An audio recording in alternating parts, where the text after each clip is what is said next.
By the way, Spence stands for Simply Praising Elohim, Necessitating Christ-Centered Expression.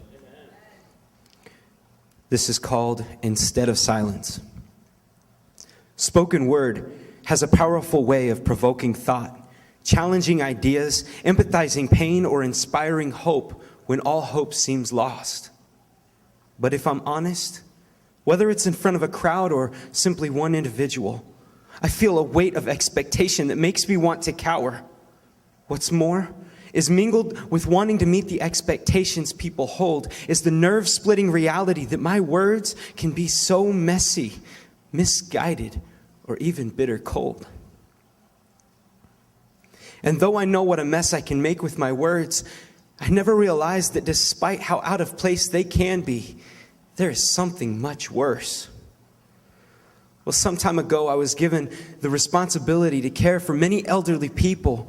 And it was only a matter of time before this became less like a job as they became more like family. Now, I know it's not fair to have favorites, and believe me, this was completely unintentional, but she became more like a grandma that I love so dearly. From the joys of cherished memories to the heartbreak of disappointment, there wasn't much we didn't discuss, and her eyes beamed with soul-piercing light as she gladly offered advice about being in love. Sunday visits became a regular joy as life offered too much to share within the confines of the times I was scheduled to be there. Then there was the day the page went over my radio that room 36 had fallen. Call for an ambulance. Rushing to her room as fast as fear was making my heart pump.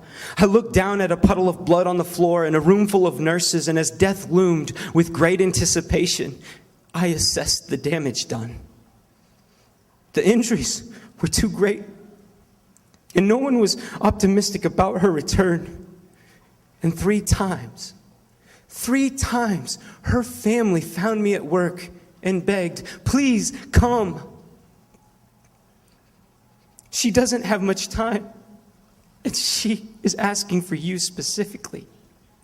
She says she needs to speak to you." And three times, I chose to hide behind the uncertainty of not knowing what to say and unwilling to say goodbye. I denied myself one of life's greatest opportunities to ever pass my way. And opportunity vanished into thin air with her last breath the day she passed away. It's hard enough to face the music of my own terrible wrongdoing, but what do you face when you've done nothing? There is no music, nothing to change, nothing to perfect or be inspired by. Only silence. My unbearable consequence is the continuous echo of wishing I had said something. And as regret bounces off the hollow walls of this memory as it's rehearsed, I am left with the same old nothing. A nothingness that seems as large as the shapeless void that lay bare before God spoke everything into existence. And with a single group of words strung into a sentence, God created our universe. And in the image of his creator, Adam's first task was naming all the animals, utilizing his words. Then I see, as the age-old conflict begins to emerge to the surface, that happened in the Garden of Eden as Eve offered the fruit she had eaten. While death loomed over her with great anticipation, Adam gazed at her in her fallen state. I imagine the fear and uncertainty that may have gripped him, that he may have felt as for the first time he kept God's life-giving command tucked away. When Eve offered the forbidden fruit, Adam's first sin was simply not sharing the truth. His exchanging the truth for a lie happened in his heart, and as he ate the fruit, everything became subject to die. But God, the master evangelist, offered hope in the darkness of our depravity and sent his word, Jesus, In his relentless love, God reversed the effects of the curse with one word, Jesus.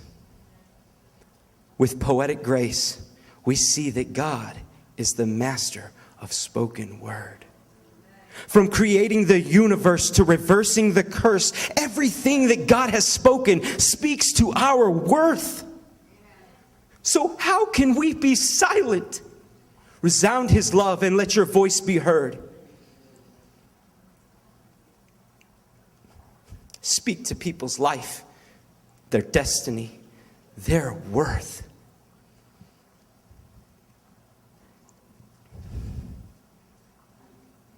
Young or old, let the truth be told of the love God has to redeem our souls. Don't let opportunity slip away, but make the most of every day. Be God's mouthpiece and speak to empty hearts, filling the void of nothing with words of life. Sharing the gospel is where it starts. Be more than your fear, uncertainty, lies, or hurt. Answer the call of your worth and be God's spoken word. My hope is that out of my brokenness and hurt, that this would inspire you to be God's spoken word. As an instrument of grace, God would use you to make something out of my nothing. You were made in God's image, so embrace his likeness and offer the world his word instead of silence.